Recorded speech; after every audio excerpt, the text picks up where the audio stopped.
आज हम स्टार्ट कर रहे हैं क्लास 10th मैथ का रियल नंबर। चैप्टर 1 है, इंट्रोडक्शन से स्टार्ट करते हैं और कुछ एग्जांपल्स भी देखेंगे इसमें कि कैसे इस चैप्टर के क्वेश्चंस को इजीली सॉल्व कर सकें। अब इसमें जो पहला चीज़ आ रहा है हमारा, जैसे कुछ चीज़ें जो बेसिक समझनी पड़ेंगी हमें, जो है पहला नेचुरल नंबर। नेचुरल नंबर क्या होता है, तो आप लोगों ने पढ़ा होगा, कोई भी काउंटेबल नंबर जैसे 1, 2, 3 और ये यहाँ से लेके और अनकाउंटेबल जहाँ तक हम लोग काउंट कर सकें इनडेफिनाइट तक, तो 4, 5, 6 और फिर अप टू सो ऑन, क्योंकि आपको पता है काउंटिंग कभी ख़त्म होगा ही नहीं। होल नंबर नेचुरल नंबर ही है, सिर्फ उसमें एक एडिशन है कि उसमें जीरो ऐड हो जाता है। तो जैसे 0, 1, 2, 3, 4 और उसके बाद ये भी इनडेफिनाइट तक। उसके बाद हमारे पास आता है इंटीजर। इंटीजर आप लोगों को पता है मिक्सचर है कि जीरो भी इसमें रहेगा, पॉजिटिव नंबर्स भी रहेंगे और साथ में इसके नेगेटिव नंबर्स भी रहेंगे। तो -1, -2, -3 ये सारे नंबर्स भी इसमें रहेंगे। इसके बाद आता है इवन नंबर। इवन नंबर वो जो कोई भी नंबर जो 2 से कम्प्लीटली डिविजिबल हो। एग्जाम्पल के लिए 4 को 2 से डिवाइड करेंगे तो 2 2 जा 4। अब ऐसे जो भी नंबर जो 2 से डिविजिबल हैं वो उसको हम लोग इवन नंबर बोलेंगे। तो अब एग्जांपल के लिए अगर देखना चाहो तो 2, 4, 6, 8 ये सारे नंबर्स जो हैं ये इवन नंबर हैं। इसके बाद आता है ऑड नंबर। ऐसे नंबर जो 2 से डिविजिबल नहीं हो, तो 3 आ जाता है पहला, उसके बाद 5, 7, 9, 11।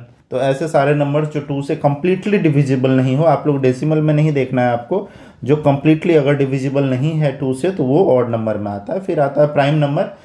ऐसे नंबर्स जिसके, अब प्राइम नंबर होते हैं ऐसे नंबर्स जिसके फैक्टर आइदर वन हो या नंबर इटसेल्फ या फिर नंबर इटसेल्फ, मतलब दो फैक्टर होंगे इस केस में।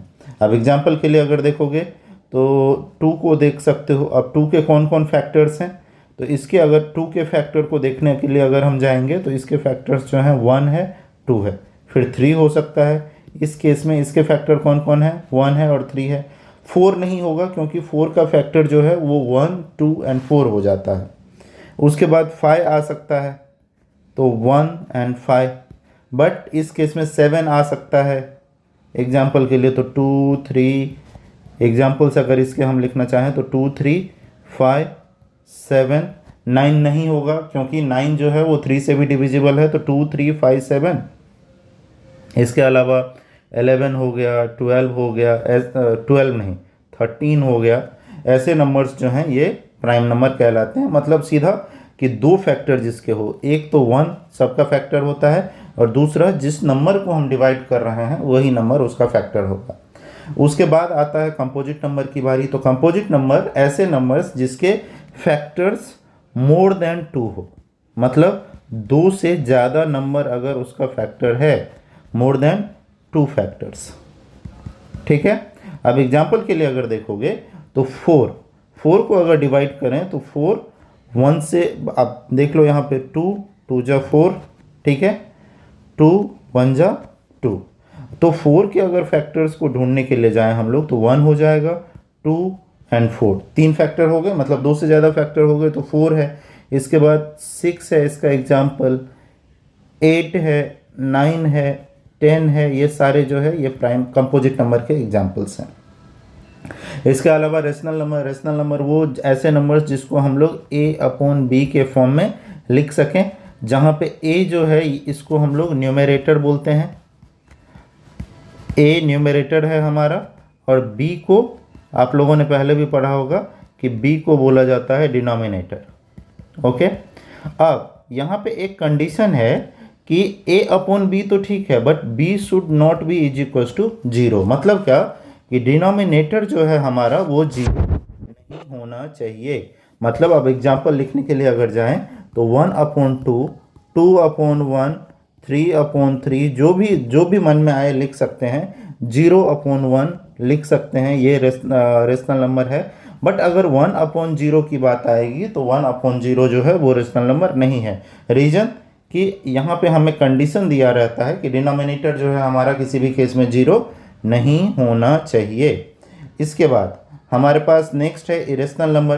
तो ऐसे नंबर्स जिसका कोई परफेक्ट वैल्यू नहीं हो, हमेशा डेसिमल में जिसकी वैल्यू आए, उसको हम लोग इरेशनल नंबर बोलते हैं। अब देखो एग्जाम्पल के लिए अगर हम आपको दिखाएं तो ये देखिए, अगर अंडर रूट 2 ला रहे हैं तो आप यहाँ पे देखो ये 1.41421354 तो ऐसे नंबर्स आ रहे हैं। तो इसके एग्जाम्पल्स क्या क्या हो जाएंगे, अंडर रूट 2 हो गया, अंडर रूट 3 हो गया। अब अंडर रूट 4 जो है वो नहीं होगा इसका एग्जाम्पल, क्यों? क्योंकि अंडर रूट 2 जो है वो स्क्वायर रूट है किसका, 2 का, इसीलिए। अब अंडर रूट 5 हो जाएगा। ऐसे जितने भी नंबर जिसका कोई परफेक्ट वैल्यू नहीं है वो। इसके अलावा एक नंबर जो है पाई हो जाता है। पाई का नंबर, पाई का वैल्यू हम लोगों ने पढ़ा हुआ है क्या, 22/7। अब 22/7, 7 22 से डिवाइड हो 22 7 से डिवाइड होता है क्या? तो देखिए 22 डिवाइडेड बाई 7 क्या आ गया, इतना बड़ा नंबर आ रहा है। वो भी एग्जैक्ट वैल्यू नहीं है, फर्दर अगर डिवाइड करेंगे तो वो और आगे बढ़ता जाएगा। इसीलिए पाई जो है वो इसका इरेशनल नंबर का एग्जाम्पल होता है। फिर आता है हमारे पास रियल नंबर। तो अभी तक हमने जितने भी नंबर पढ़े हैं वो सारा एग्जाम्पल है रियल नंबर का।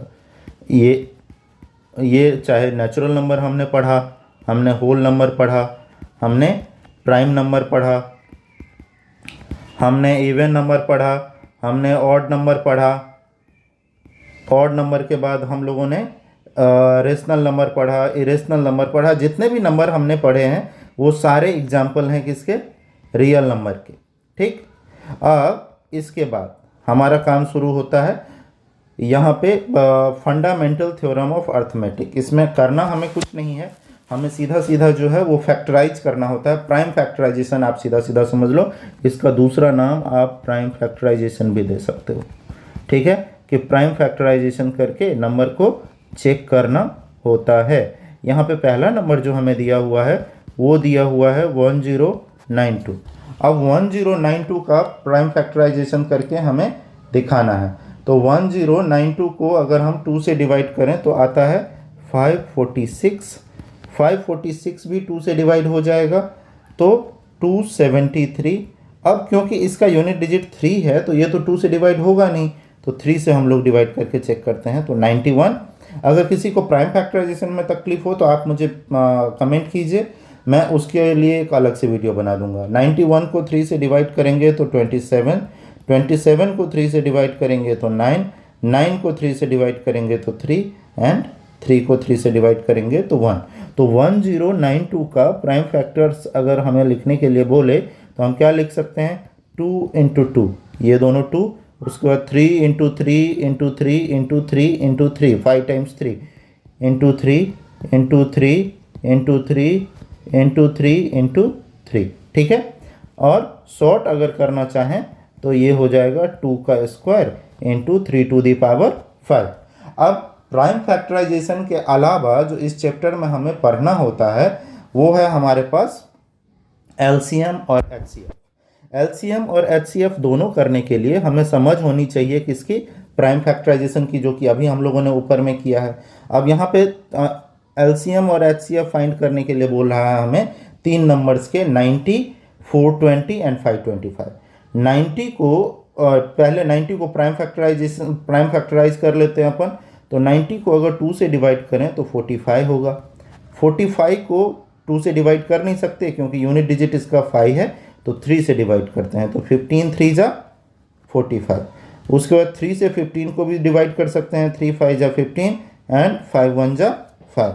अब 90 का अगर प्राइम फैक्टर्स हमें लिखना है तो 2 इंटू 3 का स्क्वायर। 3 का स्क्वायर इसलिए लिख रहे हैं क्योंकि 2 बार 3 था और एक 5। क्लियर है ये?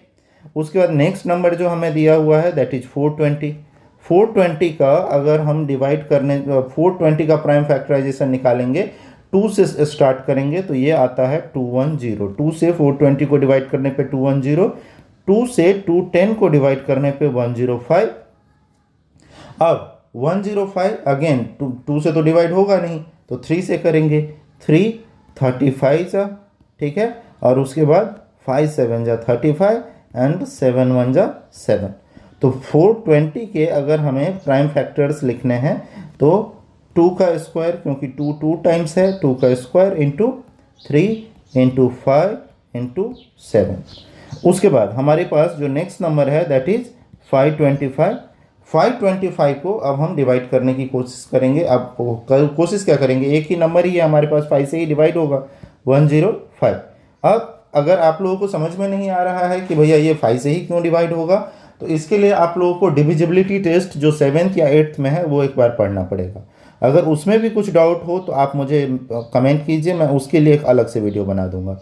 अब 335, तो ये हो गया 335 जा, अब 5 7 जा एंड 7 1 जा 7। तो 525 के अगर हमें प्राइम फैक्टर लिखने हैं तो वो हो जाएंगे 3 इंटू 5 2 टाइम्स है तो 5 का स्क्वायर और इंटू 7। ठीक है।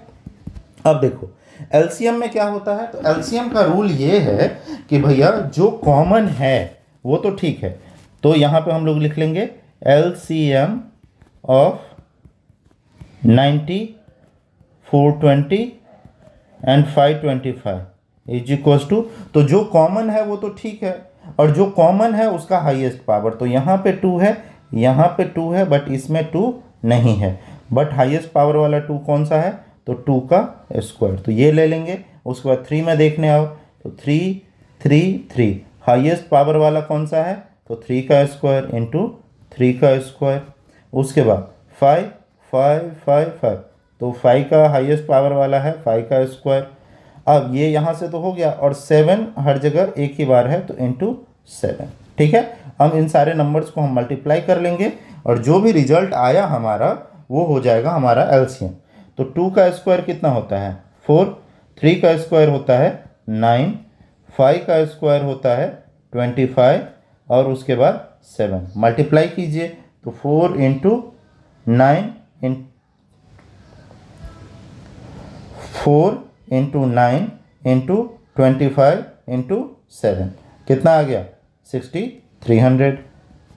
6300 जो है इसका एलसीएम आ गया। अब हम निकालने जाएंगे एचसीएफ। ठीक है। एचसीएफ किसके भैया, तो एचसीएफ इन्हीं तीनों नंबर के, एचसीएफ ऑफ 90 420 एंड 525। अब एचसीएफ का ये कहानी होता है कि जो कॉमन नंबर्स हैं और लोवेस्ट पावर वाला। अब कॉमन नंबर कौन है, 2 तीनों में नहीं है, 3 तीनों में है, तो लोवेस्ट पावर तो 3 सिंगल है तो यहाँ पे 3। इसके अलावा 5 5 और 5 लोएस्ट पावर वाला, तो 5 लोएस्ट पावर वाला, 1 पावर वाला है वो, और उसके बाद 7 सिर्फ इन्हीं दोनों में है, कॉमन है नहीं इसीलिए।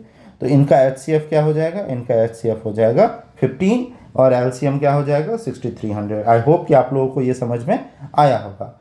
उसके बाद जो इस चैप्टर में नेक्स्ट चीज़ हम लोग देखते हैं that is relationship between HCF and LCM. इसके लिए एक फॉर्मूला है हमारे पास कि कैसे रिलेशन एस्टेब्लिश करेंगे। तो LCM into HCF of a number, सीधा सीधा आप समझो एलसीएम इंटू एचसीएफ जो भी नंबर दिया हुआ है उसका, और is equals to product of numbers. तो शॉर्ट में अगर हम समझने की कोशिश करेंगे इस फॉर्मूले को तो ये है वो फॉर्मूला। अब हमारे पास यहाँ पे 3 नंबर दिए हुए हैं, क्वेश्चन एक दिया हुआ है एग्जाम्पल के लिए सॉल्व करने के लिए, जो कि अगर आप ये समझ लेते हो तो आगे सॉल्व करना आपके लिए इजी रहेगा। तो हमारे पास क्वेश्चन है find the HCF and LCM of 404 and 96। और फिर हमें क्या करना है, जब एलसीएम एचसीएफ निकल जाएगा तो वेरीफाई करना है और चेक करना है कि वो बराबर हो रहे हैं कि नहीं, मतलब दोनों नंबर के प्रोडक्ट निकालने हैं और फिर एचसीएफ इंटू एलसीएम करके देखना है। ठीक है। गिवन नंबर, यहाँ पे हम लोग सॉल्यूशन लिखना चालू करेंगे। गिवन नंबर्स आर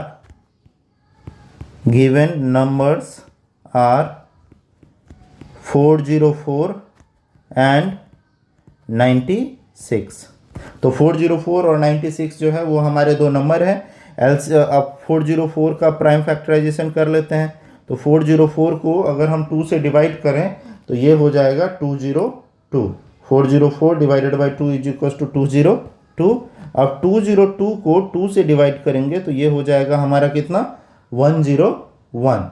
अब 101 हो गया। अब 101 जो है वो है हमारा प्राइम नंबर कि 101 फर्दर हमारा डिवाइड नहीं होगा। तो 101 तो 101 को 101 से डिवाइड करेंगे तो ये हो जाएगा हमारा कितना 1, ये हो गया। इसके बाद हमारे पास दूसरा नंबर है 96। अब इसका हम लोग ये करने की कोशिश करेंगे, प्राइम फैक्टर निकालेंगे। तो 96 को 2 से डिवाइड किया तो 48, 48 को 2 से डिवाइड किया तो 24, 24 को 2 से डिवाइड किया तो 12, 12 को 2 से डिवाइड किया तो 6, 6 को 2 से डिवाइड किया तो 3 और 3 को 3 से डिवाइड किया तो 1। अब देखिए यहाँ पे 404 के प्राइम फैक्टर क्या हो गए, तो 2 का स्क्वायर इंटू 101, ठीक है।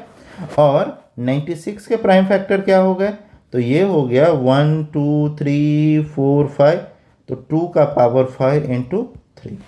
अब देखो एलसीएम अगर मुझे लिखना है तो एलसीएम ऑफ 404 एंड 96, इन दोनों का अगर हमें एलसीएम लिखना है तो क्या हो जाएगा। एलसीएम में मैंने बोला था कि highest common and highest power, तो कॉमन कौन है 2 है इसमें, और इसका हाईएस्ट पावर क्या हो जाएगा, क्या है 2 टू दी पावर 5, तो 2 टू दी पावर 5। और इसके अलावा एलसीएम में जो कॉमन नहीं है वो नंबर्स भी हम लिखते हैं। तो कॉमन कौन कौन नहीं है, तो कॉमन नहीं है 101 और कॉमन नहीं है 3, तो ये दोनों भी आ जाएंगे यहाँ पे। अब 2 का पावर 5 जो है वो इक्विवेलेंट होता है 32 के, मतलब 2 को 5 टाइम्स अगर हम मल्टीप्लाई करेंगे तो वो 32 के बराबर हो जाएगा। तो 32 इंटू 101 इंटू 3 करना है, तो इसका 32 इंटू 101 इंटू 3 करना है अगर हमें, तो ये हो जाएगा 9696। ये आ गया हमारा इसका एलसीएम। और उसके बाद अगर हमें एचसीएफ निकालना है तो एचसीएफ ऑफ 404 एंड 96 क्या हो जाएगा, जो कॉमन नंबर्स रहते हैं सिर्फ वही। तो 2 इसमें भी है, 2 इसमें भी है, लोएस्ट पावर तो 2 का स्क्वायर, 2 का स्क्वायर ये हो जाएगा कितना 4। तो एलसीएम हो गया 9696 एंड एचसीएफ हो गया 4। अब हमें रिलेशनशिप दिखाना था। रिलेशनशिप होता क्या है, तो हमने फॉर्मूला देखा था LCM into HCF, LCM into HCF is equal to product of numbers, ठीक है। अब चलिए इसको मल्टीप्लाई करके देखते हैं हम। तो 9696 into 4 is equal to 404 into 96, यही है ना। अब चलिए दोनों नंबर को हम लोग डिवाइड करते हैं। तो 9696 को सबसे पहले मल्टीप्लाई कर लेते हैं, 9696 इंटू 4 कितना आया 38784, 38784। उसके बाद 404 और 96 को मल्टीप्लाई करते हैं, 404 इंटू 96, ये भी आ गया हमारा कितना 38784। मतलब इन दोनों के बीच में ये दोनों इक्वल हैं, एलसीएम और एचसीएफ जो है वो बराबर है, इसीलिए इन दोनों का बीच का जो रिलेशनशिप है वो एस्टैब्लिश यहाँ पे हो रहा है। इसके बाद हमें नेक्स्ट जो एक एग्जांपल मैंने लिया हुआ है यहाँ पे, वो सिर्फ आप लोगों को एक्सप्लेन करने के लिए कि कैसे ये क्वेश्चन जो है एक्सरसाइज में हमारे है। तो पहले ही अगर हम सीख लेते हैं तो एक्सरसाइज के क्वेश्चंस को हम इजीली सॉल्व कर सकते हैं। यहाँ पे हमें दिया हुआ है prove that √5 is irrational number. हमें बताना है कि √5 जो है ये एक इरेशनल नंबर है। अगर आप लोग देखोगे तो इस चैप्टर में जो 1.2 एक्सरसाइज है वो कम्प्लीटली बेस्ड है सिर्फ इन्हीं क्वेश्चंस पे, कि ऐसे ही क्वेश्चंस आपको पूछे जाएंगे। दो ही एक्सरसाइज है, उसमें से एक एक्सरसाइज के पूरा का पूरा क्वेश्चन इसी पे बेस्ड है। हमें बोला है कि prove that √5 is irrational number. अब हमें बताना है कि √5 जो है वो इरेशनल नंबर है। अब जैसा कि मैंने आप लोगों को अभी एक्सप्लेन किया था, उसमें कुछ करने की जरूरत नहीं है। √5 जो है वो सही में इरेशनल नंबर है। अब देखो कितना बड़ा वैल्यू आ गया सब डेसिमल में। बट यहाँ पे कहानी क्या है, कहानी ये है कि भैया जो दिख रहा है वो छोड़ो, आप प्रूफ करके बताओ कि ये है। मतलब ये ऐसा हो गया कि आप आदमी हो या कुत्ते हो या जानवर हो, जो भी हो, वो आपको बताना है कि मैं ये हूँ, और वो जैसे भी प्रूफ कर सकते हैं। एक आदमी को कैसे प्रूफ कर सकते हैं, तो उसका आधार कार्ड पैन कार्ड दिखाना पड़ेगा, तभी उसको समझ में आएगा। तो ऐसे ही हमें यहाँ पे दिखाना है कि ये इरेशनल नंबर है। अब देखो हमें करना क्या है, √5 को इरेशनल प्रूफ करना है, तो हम उल्टा कर लेंगे। हमें तो पता है √5 इरेशनल है, इसीलिए हम इसको इरेशनल बोलेंगे ही नहीं, रेशनल बोल देंगे। तो यहाँ पे मान लेते हैं लेट √5 इज, हम लोग मान लेते हैं कि √5 इज अ रेशनल नंबर। ठीक है, हमने मान लिया कि √5 जो है वो क्या है, एक रेशनल नंबर है। अब अगर √5 रेशनल नंबर है, तो आपको पता है कोई भी रेशनल नंबर किसके फॉर्म में रहता है, a/b या p/q, जो भी बोलना चाहो आप, इसके फॉर्म पे आ जाएगा अगर हमने माना है तो। और जहाँ पे a और b जो है, where a and b are coprimes, ये दोनों नंबर जो है ये क्या है, कोप्राइम है। ठीक है, and b is not is equal to 0, और b जो है वो 0 के बराबर नहीं है। अब ये कैसे हुआ, ये आप लोगों को पता है, हम लोगों ने रेशनल नंबर में पढ़ा था। अब कोप्राइम क्या होता है ये मैं आपको बता देता हूँ। कोप्राइम ऐसे नंबर्स, ऐसे दो नंबर्स जो प्राइम नंबर हो उसको हम लोग कोप्राइम बोलते हैं। मतलब उनका वो नंबर और उनके अलावा और कोई डिवीजर नहीं है। अब देखो यहाँ पे हम लोग क्या कर रहे हैं, ये वाला जो पार्ट है, ठीक है, ये इसमें हम लोग क्या करते हैं, b को इधर शिफ्ट कर देंगे। b को अगर हम इधर शिफ्ट कर देंगे तो ये क्या हो जाएगा, √5b, क्योंकि b इधर डिवीजन में था, इस साइड आया तो मल्टीप्लिकेशन में, इज इक्वल टू a। ठीक है, और इसके बाद हम लोग मान लो कि इसको कुछ नहीं मानते हैं, सीधा लिख देते हैं squaring both side, squaring both side, दोनों साइड हम लोग स्क्वायर करेंगे। अब दोनों साइड स्क्वायर करेंगे तो क्या हो जाएगा, √5b का square is equal to a का स्क्वायर। अब √5 का स्क्वायर कितना हो जाएगा, 5, और b का स्क्वायर कितना हो जाएगा, b square is equal to a square. अब देखो, अब यहाँ पे b स्क्वायर को डिवाइड कर रहा है कौन, b, ये 5 जो है b स्क्वायर के साथ मल्टीप्लिकेशन में है।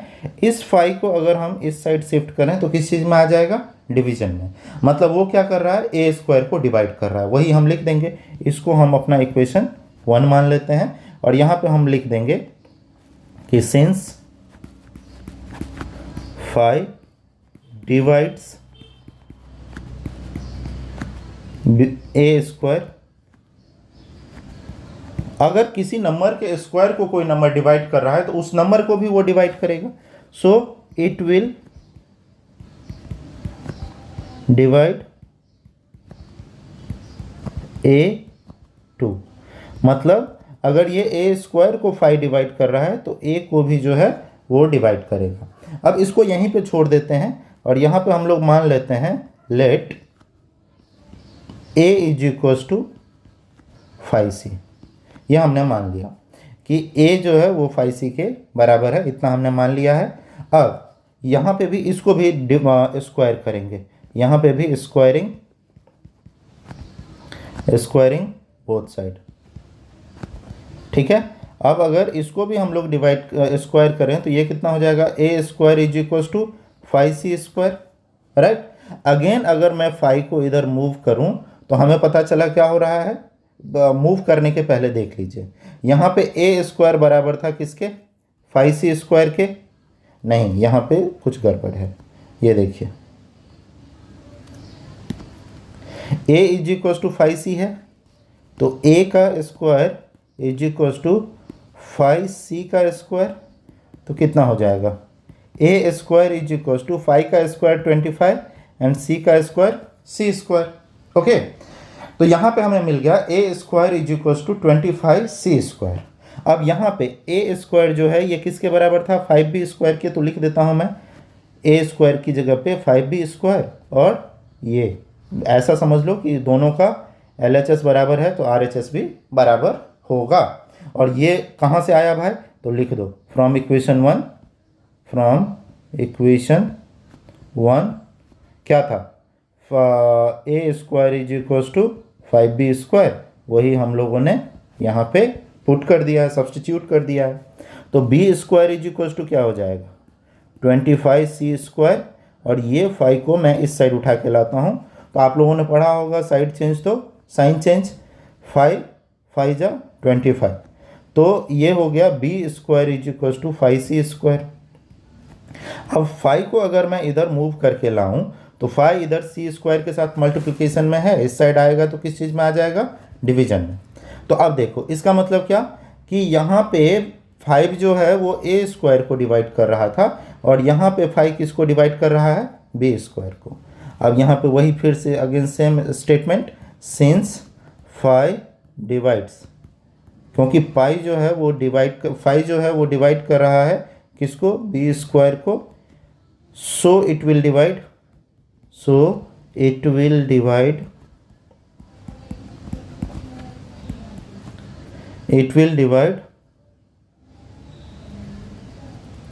b2, अगर किसी नंबर को डिवाइड कर रहा है। अब इस केस में क्या हो गया, 10, 5 जो है वो कॉमन फैक्टर हो गया किसका, a और b, जिसको हम लोगों ने को प्राइम बोला था। तो इस केस में क्या हो गया, गलत हो गया हमारा statement. 5 is common factor of both, 5 जो है वो कॉमन फैक्टर है दोनों का, किसका p एंड q का, दोनों का कॉमन फैक्टर है। इसका मतलब क्या कि हमारा जो एजम्पशन था वो गलत था। तो यहाँ पे लिख दीजिए, दिस कॉन्ट्राडिक्ट्स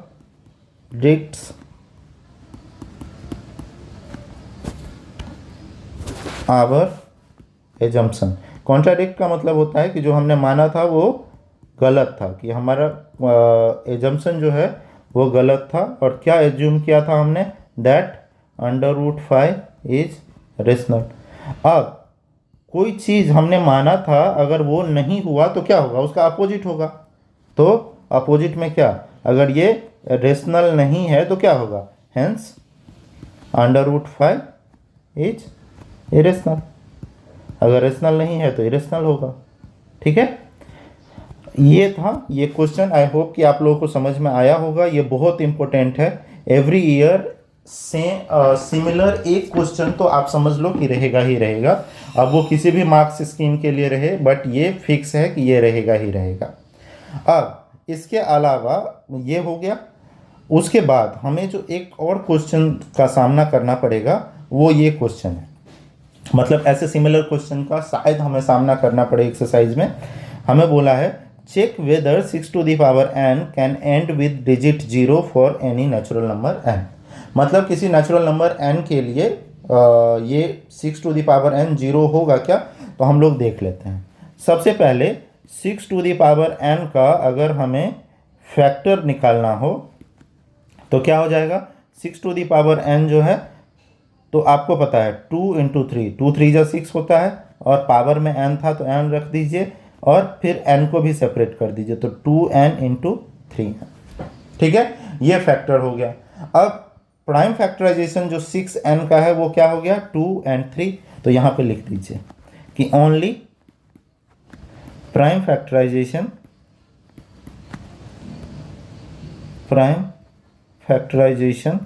शॉर्ट में लिख दे रहा हूँ, ऑफ 6n आर क्या क्या है, 2 और 3।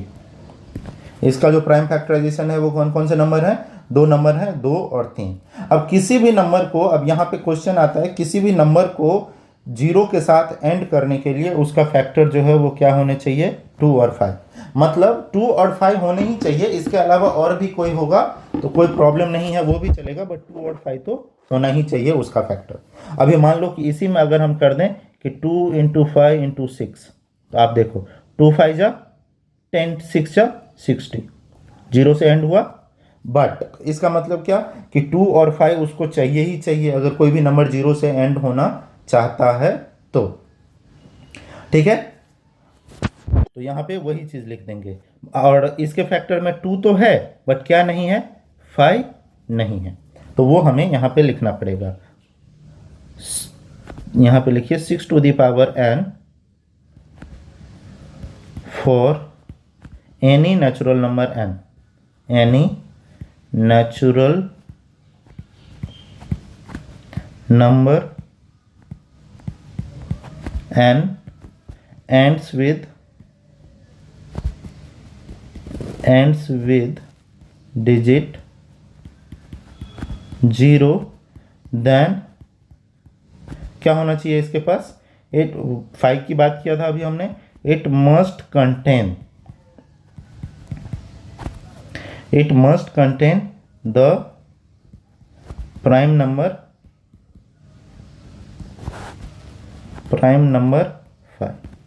5 इसके पास होना चाहिए. अब यहाँ पे हम लोग लिख देंगे क्योंकि 6 के फैक्टर में 5 नहीं आता है. 6 to the power n can not end with digit 0 for any natural number n, any natural number n. ये किसी भी नेचुरल नंबर n के लिए ये चीज़ जो है ये वैलिड नहीं होगा. ठीक है. इसके अलावा क्योंकि इसके फैक्टर्स जो हैं वो 2 और 3 हैं, 5 नहीं है. अगर 2, 3 के साथ 5 भी होता तो ये एंड करता. इसके अलावा एक क्वेश्चन और, ये लास्ट है. इसके बाद तो हम सीधा एक्सरसाइज पर मूव कर जाएंगे. अब मैं ये एक्सप्लेन आप लोगों को इसलिए कर रहा हूँ क्योंकि अगर आप ये समझ लेते हो तो फिर आपके लिए अंडरस्टैंडिंग जो है वो ईजी हो जाएगी इस चैप्टर की, एक्सरसाइजेज की. बोला है हमें explain why 7 into 11 into 13 plus 13 and 7 into 6 into 5 into 4 into 3 into 2 into 1 plus 5 are composite number. अब कंपोजिट नंबर के लिए हम लोगों ने कुछ चीज़ पढ़ा था. अगर आपको याद होगा तो कंपोजिट नंबर वो नंबर हो रहे थे जिसके मिनिमम 2 से ज़्यादा फैक्टर हों. अब कौन कौन से 1 हो वो नंबर हो और कोई भी एक दूसरा नंबर हो या उससे भी ज़्यादा हो, मतलब 2 से तो ज़्यादा ही रहने चाहिए, कम नहीं रहना चाहिए. अब अगर हम मान लेते हैं let a is equals to 7 into 11 into 13 plus 13 और b is equals to and लिख दो यहाँ पे, and b is equals to ये पूरा नंबर, तो 7 into 6 into 5 into 4 into 3 into 2 into 1 plus 1. अब देखो a में क्या कर सकते हैं हम, तो इसमें 7 into 11 into 13 plus 13. अब देखो 2 नंबर्स हैं, ये यहाँ से लेके यहाँ तक एक नंबर फिर प्लस आ गया तो यहाँ पे, सिमिलरली यहाँ से लेके यहाँ तक एक नंबर फिर प्लस आ गया तो वो अलग हो गया. अब इन दोनों में हमें कॉमन क्या मिल रहा है, तो 13 कॉमन मिल रहा है. 13 कॉमन अगर हमने निकाल लिया तो ये कितना हो जाएगा 7 into 11 into 1 क्योंकि 13 तो हमने कॉमन कर लिया था और प्लस 1 क्योंकि अगेन 13 कॉमन कर लिया था. और and b is equals to हमें क्या मिल जाएगा, तो b इज इक्वल्स टू हमें मिल जाएगा 7 इंटू, यहाँ पे क्या कॉमन कर लूँ मैं, 1 कॉमन कर लेता हूँ तो हमारे पास बचता क्या है, सेम नंबर लिखना पड़ेगा. तो लिखो 7 इंटू 6 इंटू 5 इंटू 4 इंटू, क्योंकि 1 जो है वो इस इधर भी है और इधर भी है, मतलब दोनों साइड है. 4 इंटू 3 इंटू 2 इंटू 1 प्लस 1. अब देखिए मल्टीप्लाई कीजिए तो 13, 7 11 जा 77, 77 को 1 से मल्टीप्लाई करेंगे तो 77 ही, और उसमें 1 ऐड करेंगे तो क्या हो जाएगा 78. एंड बी क्या था हमारा, बी को मल्टीप्लाई करो तो बहुत बड़ा नंबर है, कैलकुलेटर यूज कर लेते हैं. 7 into 6 into 5 into 4 into 3 into 2 into 1 और प्लस 1. तो ये कितना आ गया, कुछ गड़बड़ नहीं है ना, एक बार ही चेक कर लेते हैं. 7 into 6 into 5 into 4 into 3 into 2 into 1 plus 1. तो ये हो गया कितना हमारा 5041. 1 तो कॉमन कर लिया था हमने और उसके बाद 5041. अब देखो इसके क्या हो रहे हैं कि अगर इसके फैक्टर्स हम इन दोनों के निकालने जाएंगे तो 3 फैक्टर आएंगे, एक 1 एक 13 और 78 के भी फैक्टर्स होंगे, बट एक बार को मान लो कि 78. 2 से ज़्यादा हो गए, इसके भी क्या हो जाएंगे 1, और इसको भी डिवाइड करेंगे 5041 को, तो किसी नंबर से पक्का डिवाइड हो रहा होगा।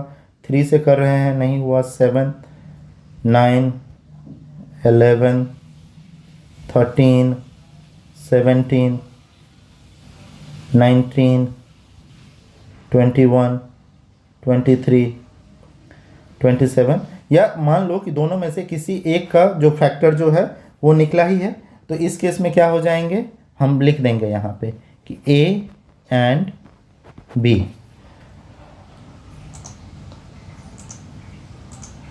यहाँ पे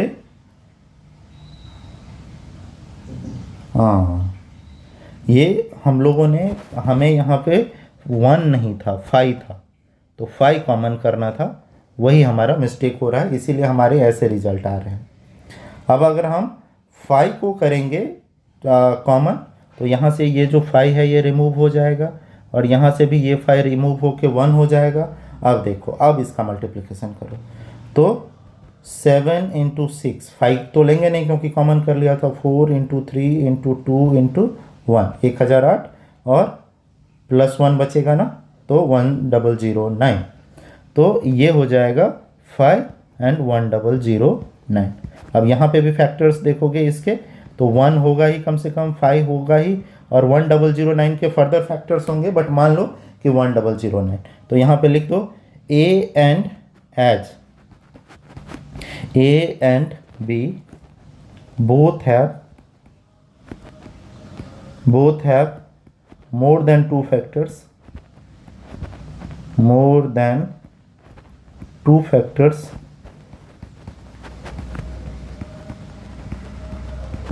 hence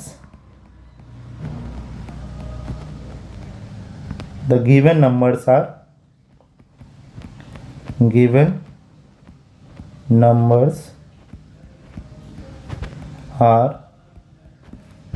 composite number.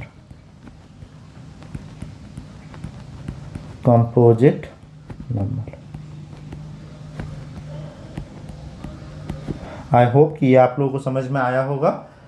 Thank you so much for watching the video.